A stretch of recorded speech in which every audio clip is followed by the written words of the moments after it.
Well, maybe you could get even with Tony by going after David. Do you think that's it? No, I really don't think so. I mean, I care about David. I really do like him.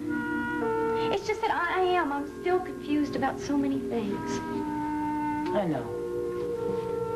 There are times that I think maybe David is the only one who could save my life. By that, I mean getting me out of the house so I don't have to be there to see Tony and Liz together. But that would be using David. And that wouldn't be fair to him, would it? You tell me. About what I did to David and Kayla? No, not at all. I think you might want to examine your motives where David is concerned, though. I know you're right. It's just that I know that I have to do something about this situation with Tony, too, or else I'm going to go crazy. Renee, you can't just stop loving Tony.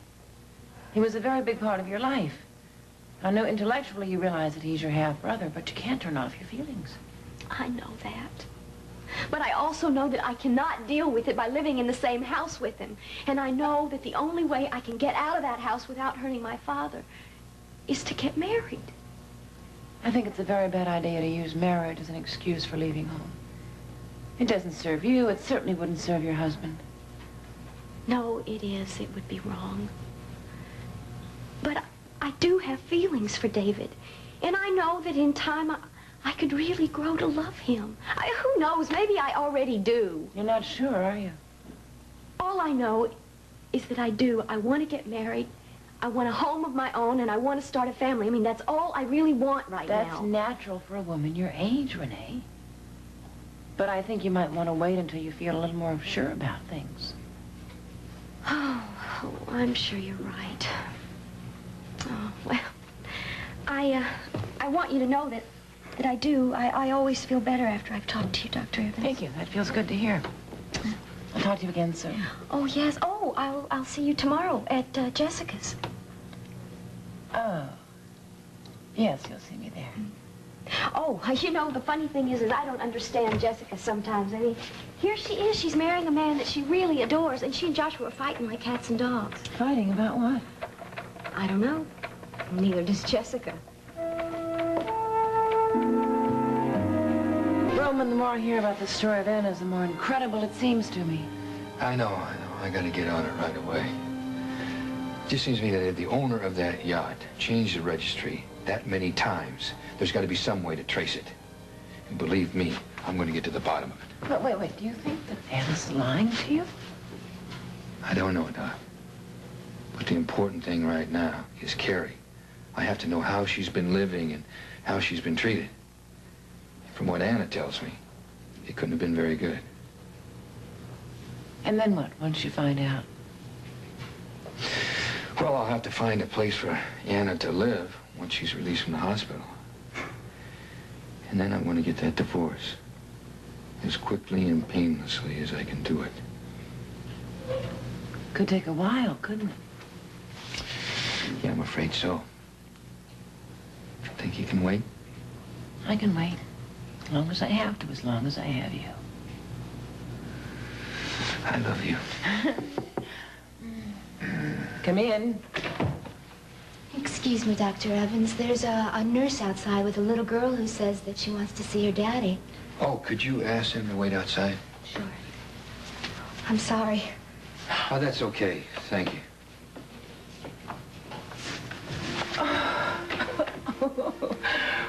Well, hi. Carrie, this is Dr. Evans. Hello. Doc, I'm sorry. I didn't want this to happen. Oh. Well, you're a very pretty little girl, aren't you? Thank you.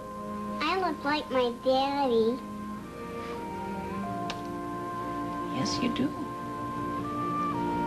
You look just like your daddy. It was a lovely wedding, wasn't it? Yes, it was, wasn't it? You know, sometimes being in love can really be the pit.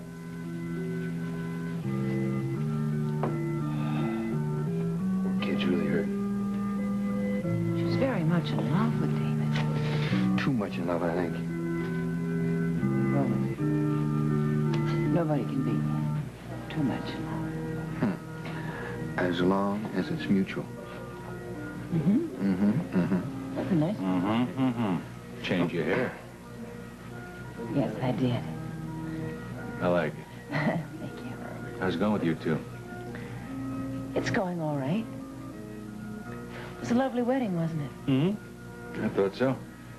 Yeah, the only bad part about was is sitting next to this lady here and wanting to be the one standing up in front of that minister. Yeah, I'm sure it'll all get worked out in time. Is it appropriate to ask about Anna? Well, she is a reality, Don. She's coming along slowly. Sure, it'll be fine. I think they were about to toast the bride and groom. Well, then we better get in there. She's always checking. Here you are. Oh, there you go. Thank you. Wasn't it a beautiful wedding? I'm so sorry Mickey wasn't here. I know. He just couldn't get back in time. Here, here, everyone. Please, can I have your attention? Sure. Oh, of course. Come on in. I think it is definitely time that we toasted the happy couple. And they are the happy couple. Jessica, I wish you the very, very best. Here's to you. Marlena Evans. Hello. So nice to meet you. My family thinks so highly of you. Oh, that's nice to hear. Thank you. I hear you're doing your residency at the medical center. Well, I'm still waiting to hear. Well, I'll put in a good word at our next hospital board meeting. Sure he would. Don, the board doesn't make that kind of decision. Is that the spoiler for me? So sorry. Y'all excuse me? Sure. It was a nice wedding, wasn't it? It was beautiful. Joshua really looked happy. You know what I kept thinking? What? I kept wishing that it was our wedding. So did I. Man, what's going to happen, Doc?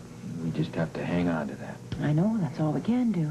And I'm going to do everything in my power to make sure that it happens fast. I hope so. Are we having lunch? Yeah, I'll be here. I've got to see Anna this morning. Oh, I talked to her doctor. He said she's doing a lot better. That's good, because the sooner she's in good health, the sooner we can get this whole thing settled. What happened? Where's your ring? Did you take it off? When I was at Jessica's when we were at Jessica's wedding, people kept asking to see it, and I was having a big time showing it off. And then I realized that when I'm at work, your wife is only 2 floors away. Well, you don't think that you should wear it around here? Well, I just wasn't very comfortable knowing that. I mean, she's still your wife. Well, are you still going to wear it at all? I don't know what I should do about it, Roman. Hey, look, if it makes you feel uncomfortable to wear it around the hospital here, then don't wear it. But I don't want you giving up on us. You have to keep believing that we still are going to get married. Roman, that could take a very long time. Maybe not as long as I thought at first. See, I talked to Abe last night about Anna, and he seems to think that he might be able to question her with a little more objectivity than I have. He's going to talk to her today. But maybe we should talk about what we're going to do. Well, as soon as Anna's well enough to leave the hospital, I'm going to start those divorce proceedings. Then I'll try and help her find a place to live. I sure don't want her to feel like she has to take Carrie and take off again. Well, no, of course not. I meant what we're going to do in the meantime. It's like you said, I guess we're going to have to talk about it, try and figure it out. But we can't let this thing ruin what we have together. I know that. Sometimes I feel like it's already happening. Sometimes I feel like Anna came into my life and she's taking the most important part away from me. Doc, no, we can't let that happen. I know. I'm sorry. It's just not fair, Roman. I don't like saying that, but that is the way I feel about it. And I feel the same way, Doc, and you're right. It's not fair. Maybe that's why I'm finding it so hard to buy her story. Roman, if it's true, then she's been through a lot more than just physical abuse, and she really needs our help. Why would she lie? That's the one thing I can't figure out. What reason would she have? She's obviously ill, and there's a reason for it. And if someone did this to her, I have to find out who it was.